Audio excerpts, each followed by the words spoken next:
Witam from BA. This is a Rorschach Poland update from the 13th of June 2024. A quick summary of what's going down in Poland. Let's kick off this edition with the European elections. On Sunday the 9th, the EU-friendly Civic Platform, the largest member of the ruling coalition and Prime Minister Tusk's party, secured first place with 37% of the votes. The Law and Justice Party, the Eurosceptic main opposition, ended up with 36%. For the first time since 2015, the Law and Justice Party hasn't been able to get first place.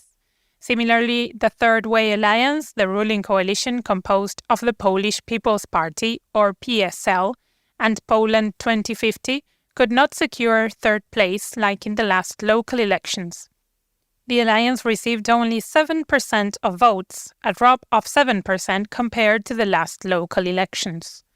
More people have supported the far-right Eurosceptic Confederation Party, now getting 12% from 7% in the last election. Lastly, the Left Party, another member of the ruling coalition, received 6% of the votes. The European Parliament has 720 seats, and Poland occupies 53. The ruling coalition, consisting of the Civic Platform, the Third Way, and the Left, secured 27 seats, while the opposition parties received 26, a tiny one-seat difference. According to the election results across Europe, nationalistic parties that don't support the European Union won more seats than EU supporters, and as a result, French President Emmanuel Macron called for an early election in France. Meanwhile, two former prime ministers won seats in the European Parliament.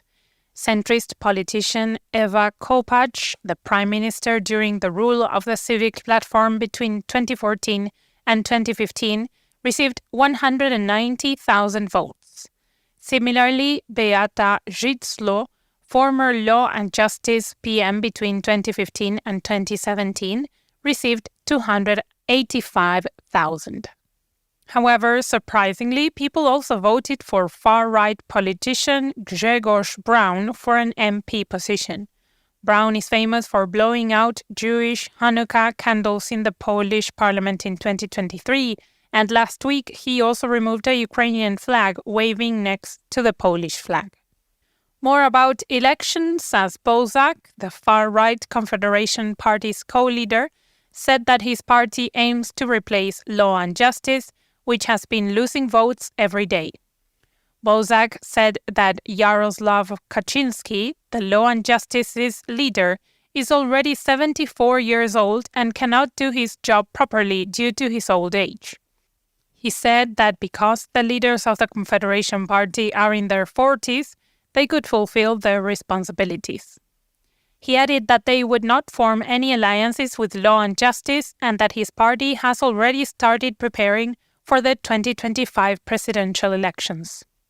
Going back to the EU, on Thursday the 13th, the Polish Foreign Ministry said that most of the Union's members agreed on Radosław Sikorski, the Foreign Minister of Poland, to become the new Commissioner for Defense of the EU.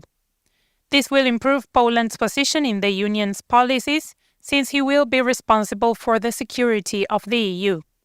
News outlets also said that the government expects Sikorski to be the Commissioner for Enlargement, that is, accepting new countries into the EU.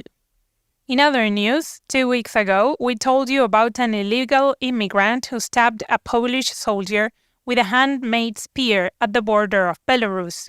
He was part of a group of people trying to illegally cross the border to Poland. Unfortunately, the border guard didn't catch the offender, who went back to Belarus. On Thursday the 6th, the Military Medical Institute in Warsaw announced that the stabbed soldier had died despite all medical efforts. Tusk expressed his condolences to the family of the deceased, while the Ministry of Defense declared a day of mourning. Radosław Sikorski, the foreign minister, firmly demanded that Belarusian authorities identify the killer and hand him over to Poland, otherwise Belarus may face consequences, which he did not specify. On the same day, the military police detained 3 soldiers who fired a warning shot at illegal immigrants in April. Tomasz Janecek, the military prosecutor general, said that he supervised the case about soldiers abusing their power and signed a document to detain them. However, Janecek added that he knew the details of the case only from journalists' reports and made the wrong decision. Opposition parties think that the detention was wrong because the number of illegal crossings from Belarus is rising day by day, bringing incidents such as an illegal immigrant killing a Polish soldier. Therefore, they think soldiers have the right to use weapons on illegal immigrants. Grzegorz Braun, the Confederation Party leader, said that the Minister of Defense should resign. Similarly, the Law and Justice Party said that all government members, including the Prime Minister, should resign because they didn't fulfill their responsibilities properly. Tusk said that people's concerns were valid and that he decided to fire the military prosecutor and cancel the proceedings against soldiers. However, firing a prosecutor general requires President Duda's approval, which is expected in the next few days. The Institute for Social Research and Markets, or IBRIS, published a survey showing that nearly all polls, 85% of participants out of 100, support the use of weapons to stop illegal immigrants.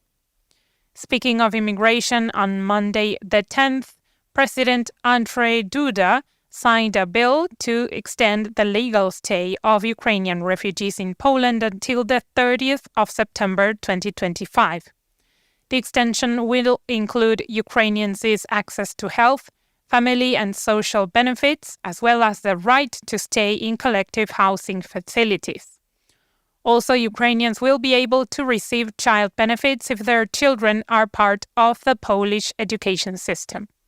Ukrainians can also receive free Polish classes. More updates on the student protest came up this week. On the 24th of May, students at the University of Warsaw started a protest to condemn Israel for killing civilians in Gaza. On Wednesday the 10th, for the first time, police clashed with the students. Authorities said that the president of the university asked police to intervene because the protest was blocking the campus entrance for pregnant women who were receiving treatment in the medical part of the university. Protesting students demand that the university cut all its contact with Israeli academics and its cooperation with any institutions possibly funding the Israeli military. This week, disturbing news from Legnica, a city in the southwest of the country, made the headlines. On Tuesday the 11th, authorities started an investigation into a kindergarten in Legnica over sexual abuse claims. Some parents said that kindergarten personnel beat 7 boys and molested them for several months. Parents said they learned about the incident from their children's statements. On Saturday the 8th, as the summer started, plant experts warned people not to approach Sosnowski hogweed plant, which grows in gardens and forests. It blooms from June to September, and contact with it can lead to skin redness, blisters, and inflammation. Experts said even approaching the plant without contact is dangerous because the plant spreads essential oil vapors through the air. And to wrap up this edition, some sports news. On Thursday, the 13th, Poland finished the 2024 European Athletics Championships with 2 gold, 2 silver, and 2 bronze medals. Natalia Kaczmarek, a runner, won a gold medal in the women's 400-meter track, while Wojciech Nowicki earned another gold for Poland in the men's hammer throw. When it comes to football, Poland's national team will compete in the famous European tournament Euro 2024, starting on the 16th of June. The country will try to beat the Netherlands, Austria, and France. The Polish foreign minister published a security guide for Poles who wanted to watch the matches in Germany. And that's it for this week. Thank you for joining us. Thank you so much to everyone who filled in the survey over the past few weeks. We really appreciate your comments and ideas. Many of you mentioned you would like to get some more in-depth episodes and interviews. Is that something you would like? Do you have any topics in mind? Something specific about Poland that you want to know more about for us to do a special show on? We want to do some new things very soon. Please email us at info@rorschach.com. If you left an email to contact you in the survey, we'll reach out to you very soon. The survey is still linked in the show notes if you're interested in that as well. Do zobaczenia!